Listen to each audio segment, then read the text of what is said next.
everybody, this is Sean with our DIY garden, and I just wanted to take a little bit of time and talk to you today. A couple of videos ago we did some seed sprouting, and I thought you would be interested in seeing, following the process and seeing where we are in that. That video, well, I did the seed sprouting about 8 days ago, that the seeds that are in here. But if you'll remember, this is where I start with most of my seeds, is I sprout them. I do that for a lot of reasons, because I feel that sprouting helps save me time, it helps save me space, and it does help me save money. It helps me save time because I can put them in here in 3 to 10 days. I know if they're going to germinate, because if they haven't sprouted by then there's something wrong with that seed, and I know that I can, start over with some more seeds and make sure that these are sprouting on time so they get big enough so I can plant them, instead of just placing them in some dirt, some soil, and then waiting and waiting and waiting to see if that seed's going to do anything or not.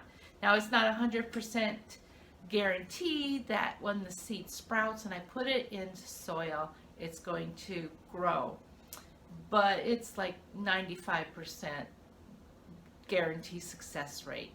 Mostly, if it sprouts and it gets put in soil, my big thing is then it's the gardener. I did something wrong. I didn't make sure it had enough of sunlight or enough water, or it was something that the gardener screwed up on, because the seed was viable and it did its thing, and then it was up to the person taking care of it. So that's why I love to start seeds.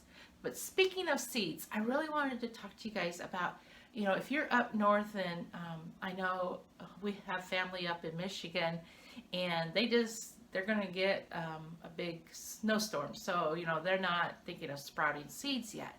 But what you need to be thinking about is getting your seeds. I don't want to spread panic, and but I do believe in being prepared. And last year, it was hard to get seeds. I know that there were already 2 seed companies this, what season are we in? Winter, that I've kind of closed their website down until they can fulfill all the orders that they have now. So there is shortages out there. Buy your seeds now. Get your seeds now. And while you're getting those seeds, think beyond just this spring and summer. Think about a fall garden, or think about, will you have enough maybe for the next year, 2022. Think beyond a little bit and be prepared with some seeds. I don't want to spread mayhem or fear or anything like that, but I'm a big person in believing in being prepared. So that's all I have to say about that. Get your seeds, get your seed potatoes, get your onion sets, things like that. When they come out, go get them.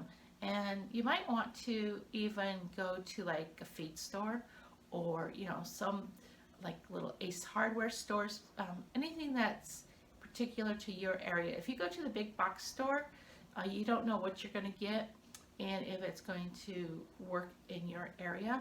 Now, if that's the only place you can get them, then get them there. But maybe just look other places before you go right there. Okay, so that's all I have to say about seeds. And I am getting ready to, start some of my warmer seeds, such as tomatoes, peppers, things like that, herbs.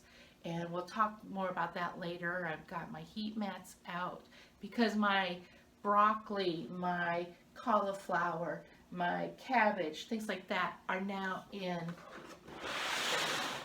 this, in my transplant tray. And let me, I don't know, can you see? There they are. They are getting long and leggy. And this, it's been 8 days from when I sprouted the seeds to here. It's been 8 days. How do I know that? Because of my journal. Remember, grab a notebook and write down everything you do. You'll be amazed on how you forget. So grab your journal and write this stuff down, because you'll be amazed on how you forget things. Okay, so let's look at our seedlings. Again, they're 8 days old, and you can see that they are just way too leggy to keep them in here until I have to plant them, because I've got a good month to go before they'll really be safe outside. Of course, now we'll get to where they're going to go between here and once they outgrow this set, because they go from here, the little 1-inch pots, into the bigger planting pots, and they'll stay in here for a good couple of weeks at least. And from here, then I need to make a decision on, okay, where am I going to put them in the garden? Where are they going to stay during their life cycle? Now, the reason I started these as early as I did is because we live in northern Texas, and once, May hits, they're going to basically be done. And heat, bugs, it becomes a rough little life cycle for them during the more later spring into summer. So I plant these, I get a spring crop, and then if you saw just the last video we did, I've got some broccoli and cabbage going out into a hydroponic system that I've had going since fall. So I do spring and fall, and I just stay away from the Brassica family during the summer, and it works out great that way. So I'm going to cut away for a little bit and get set up, and then we're just going to go ahead and plant these. I'll show you what I do and how I do. If you can tell, this is not high tech. The problem with gardening, sometimes people try to make it harder than it really needs to be. Get a packet of seeds, get some soil. I say soil, a lot of people are saying potting soil.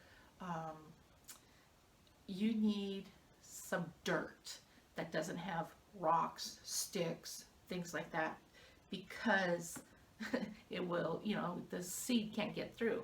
But the little seed has everything it needs to sprout and grow. Once it gets up and it develops its first leaves, then again, it's up to the gardener to take care of that plant. But in the beginning, it doesn't need that much from you. It doesn't have to be high tech. Get a seed, get some soil, something to put it in, and let's plant. So we'll be back in just a sec. Hey everyone, so I went away and I transplanted the seedlings that was in my little soils that I put from when they sprouted into the bigger pots here. And these will stay in these pots until I plant them for outside. Now what I ended up with is 6 broccoli, 9 cauliflower, and 3 cabbage. So pretty excited about that. And I loved it. I haven't transplanted and got my fingers dirty for a long time, so it was fun to do that. Also, exciting news. Remember, I planted some leeks. I've never done leeks before, and they're coming up. And also my celery. I've never done celery before, so I was pretty stoked when I saw that. So, anyways, I am going to be headed off to update my journal and put the date down, tell what I did today, what's going on in my little seedling room here. Can you do me a favor? If these videos are helpful to you or if you enjoy them, can you subscribe to my channel? You know, we're new, and my main goal for this channel is gardening saved my life when the disease hit me. And I want other people out there that are struggling to know about gardening, to know how easy it is, and just put your fingers in some soil. It's life-changing. And then to know that you're kind of feeding your family. So that resonates with you. If you could just subscribe to the channel, you know, like some videos, you know, talk to me. Tell me, what do you think about what I'm doing? You know, give me your gardening wisdom. I'd really appreciate that. So until next time, you guys take care. Bye-bye.